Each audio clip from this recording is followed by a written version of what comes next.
మా అకాడమీ నుంచి మేకప్ ఇంత బాగా నేర్చుకున్నారు, ఇంకేమైనా నేర్చుకోవాలనుకుంటున్నారా? యాంకరింగ్ నేర్చుకుందాం అనుకుంటున్నాను అండి. మైక్ పట్టుకోగానే నాకు అర్థమైపోయింది, పట్టుకున్నటువంటి ఆ పద్ధతిని బట్టే అర్థమైపోతుంది మీకు యాంకరింగ్ అలవోకగా వచ్చేస్తుంది అని. ఇంకా anything else you want to ask నన్ను కానీ, లేకపోతే? నేను యాక్చువల్లీ ఒక ఐటమ్ తెచ్చిన, అది ప్రవేశపెడితే. ఒక ఐటమ్ తెచ్చారు? ఎస్. ఒకసారి నాకు తెలియనటువంటి ఆ ఐటమ్ ఏంటో ఒకసారి స్క్రీన్ మీద ప్రవేశపెట్టండి. అయ్యో, నేనేం చెప్పలేదురా నాయనోయ్. ఒకసారి మధ్యలో ఉండేటువంటి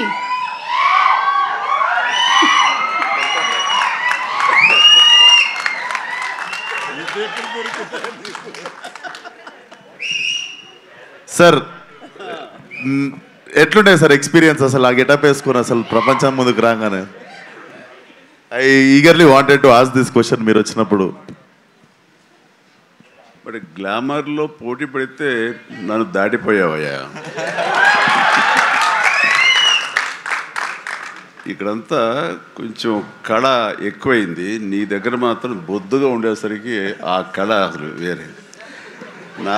నాలాంటి వాడికే కొంచెం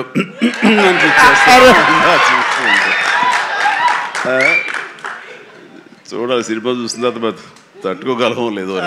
thank you so much sir, ఈ కాంప్లిమెంట్ లైఫ్ టైం గుర్తుపెట్టుకుంటాను. Love you sir. నేను చూసే కొన్ని డికేడ్స్ అయిపోయింది ఇది ఫొటోస్ చూసి. Good, thank you. But as actor I know sir, అంతమంది ముందు ఒక గెటప్ వేసుకొని బయటికి రావాలంటే definitely one of the inspiration అనుకుంటా sir. Thank you so much sir. Good. Chiranjeevi garu, ఒక క్వశ్చన్ అండి. ఆ రోజు మీరు ఆ గెటప్ వేసినప్పుడు మీ అమ్మగారి రియాక్షను, మీ ఆవిడ గారి రియాక్షను ఏమైనా గుర్తున్నాయా? వాళ్ళు నన్ను చూడలేకపోయారు, అసలు కనపడదు, మరి మీసాలు పెంచుదాకా మా ముందుకు రాకండి అన్నారు.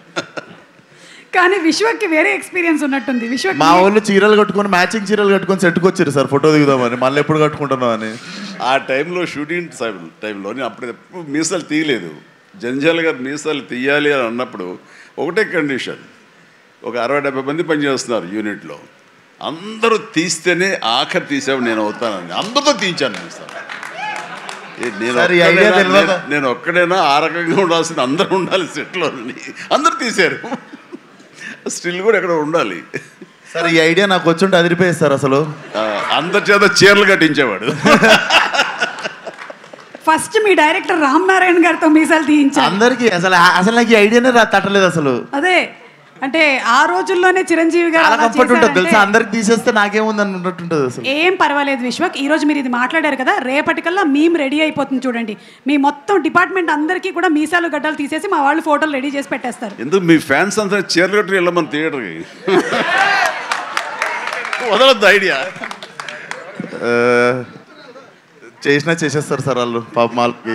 అంటే ఈ లైలా February 14th సింగిల్స్ వచ్చి థియేటర్లో కలవమని చెప్పాడు కాబట్టి ఎలా వస్తారు అనేది మీకే వదిలేస్తున్నాము, చూద్దాము ఎలా వస్తారు. So thank you so much Chiranjeevi garu, and thank you Vishwak.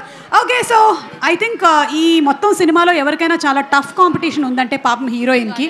ఏ సినిమాలో అయినా సరే హీరోయిన్ అందంగా కనిపించింది, హీరో ఏమో హ్యాండ్సమ్గా కనిపించారు అని చెప్తారు. కానీ ఇక్కడ ఈ సినిమా విషయానికి వస్తే హీరో కూడా అందంగా కనిపిస్తుంది, హీరోయిన్ కూడా అందంగా కనిపిస్తుంది.